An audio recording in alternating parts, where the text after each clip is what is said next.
تألق كبير للفرق المصرية المشاركة في البطولات الأفريقية للجولة الثانية على التوالي في دور المجموعات في بطولة دوري أبطال أفريقيا وبطولة الكونفدرالية، وأخبار تانية كتير من داخل الأهلي ومن داخل الزمالك هنتكلم عنها في حلقة النهاردة.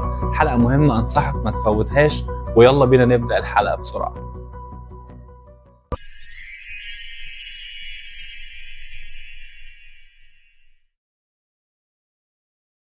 السلام عليكم ورحمة الله وبركاته أعزائي المشاهدين، عشاق الساحرة المستديرة ومحبي برنامج استوديو الكابتن. أهلا وسهلا بكم في حلقة جديدة من حلقات استوديو الكابتن. هنتكلم النهاردة عن تفاصيل الفرق المصرية المشاركة في البطولات الأفريقية، ولكن قبل ما نتكلم في التفاصيل فضلا وليس أمرا اعمل لايك وسبسكرايب وفعل زر الجرس عشان يوصلك كل جديد عن الحلقات اللي جاية إن شاء الله.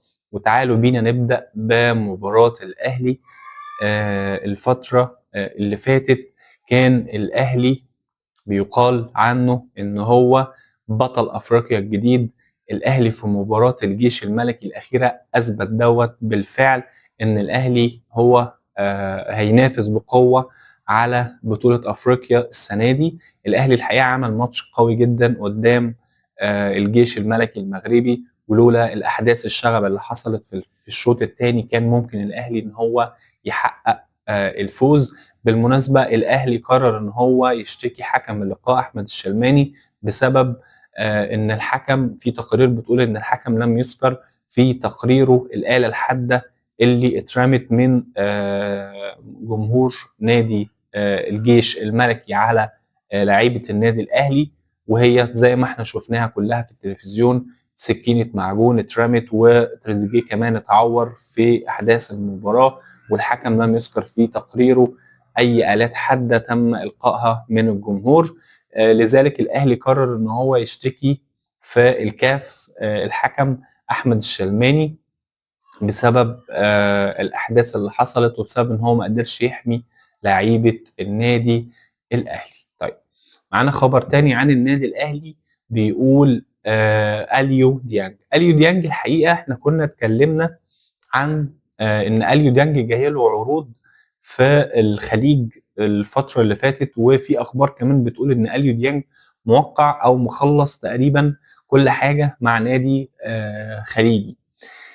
اليومين اللي فاتوا كابتن سيد عبد الحفيظ قعد مع اليو ديانج وحاول ان هو يقرب المسافات، وحاول ان هو يلبي طلبات اليو ديانج الماليه، ولكن اليو ديانج طالب ارقام اعلى بكتير جدا من الاهلي ممكن يقدر يديها له. لذلك ما حصلش اي تواصل او يعني اتفاق ما بين الطرفين. كابتن سيد عبد الحفيظ واليو ديانج ما اتفقوش على تجديد عقد اليو ديانج، ولذلك اليو ديانج من الممكن بنسبه كبيره جدا ان احنا نشوفه في الانتقالات الشتويه خارج النادي الاهلي وينتقل الى نادي خليجي، خاصه كمان بعد تالق محمد علي بن رمضان. الاهلي بيفكر ببديل في خط وسط النادي الاهلي لاليو ديانج والاعتماد على محمد علي بن رمضان الفتره اللي جايه. الفريق الثاني اللي معانا النهارده فريق بيراميدز، والحقيقه بيراميدز عامل مشوار قوي جدا في دوري ابطال افريقيا. كسب اول مباراتين، مباراه داخل ارضه ومباراه خارج ارضه، وتصدر مجموعته بالتساوي مع نهضه بركان برصيد 6 نقاط. الحقيقه يعني بيراميدز من المرشحين بقوه، هو بطل افريقيا السنه اللي فاتت، من المرشحين بقوه ان هم يفوزوا بالبطوله او يكونوا منافسين قويين جدا للنادي الاهلي في البطوله الافريقيه السنه دي. كابتن احمد الشناوي اتصاب في الدقيقه 37 وخرج زي ما احنا شفنا، وتم استبداله بمحمود جاد.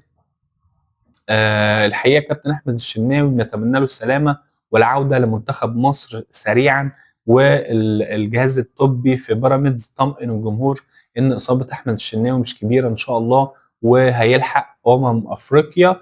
وحاجه كمان بخصوص نادي بيراميدز، كان في مشكله ما بينه وما بين كابتن حلمي طولان على تواجد اللعيبه في كاس العرب.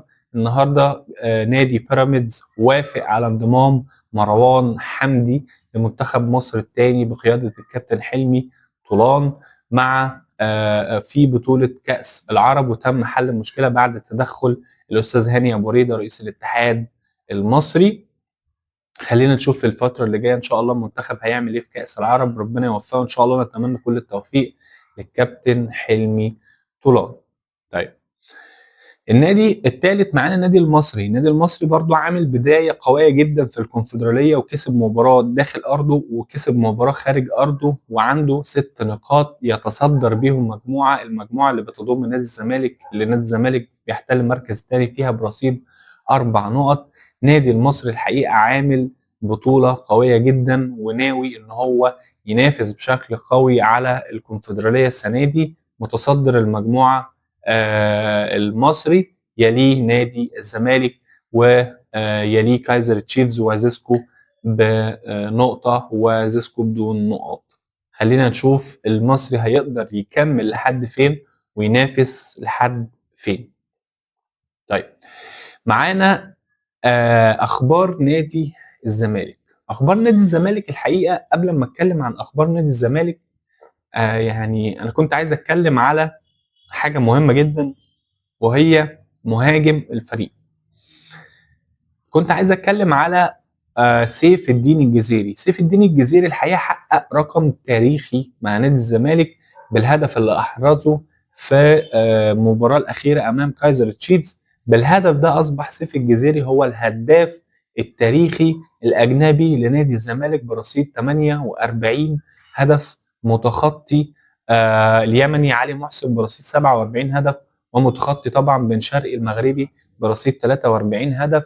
بصراحه يعني سيف الدين الجزيري من اهم المهاجمين اللي دخلوا نادي الزمالك الفتره الاخيره، ونتمنى الاستمرار على المستوى ده، ونتمنى ان سيف الجزيري يحقق ارقام اقوى من كده بكتير.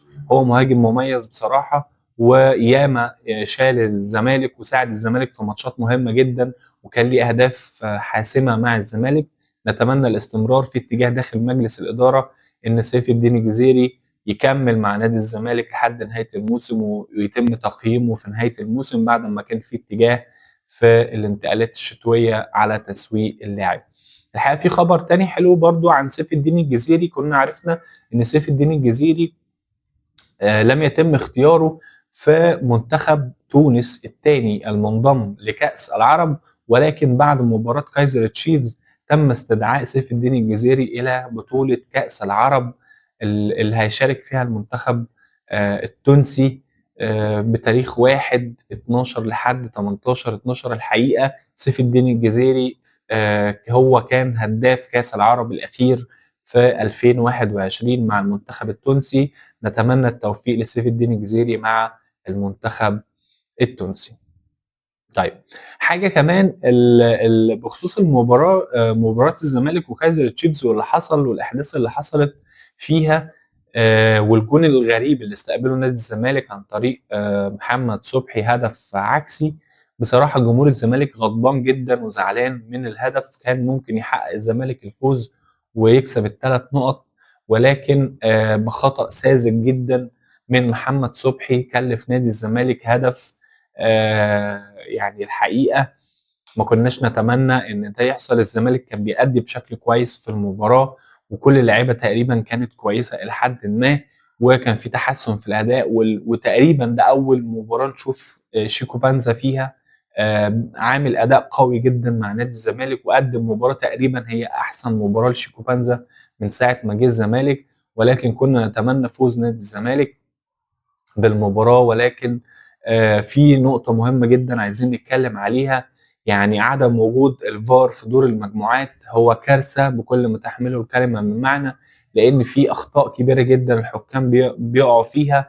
النهارده نادي الزمالك بيتظلم في ماتش كايزر تشيفز، كان المفروض ان هو يحصل على ركله جزاء واضحه جدا لشيكو بانزا، والهدف الثاني اللي احرزه سيف الجزيري كل الخبراء قالوا ان هدف صحيح ما فيهوش اي مشكله. عدم وجود الفار في دور المجموعات هو بمثابه كارثه حقيقيه لازم يكون ليها حل.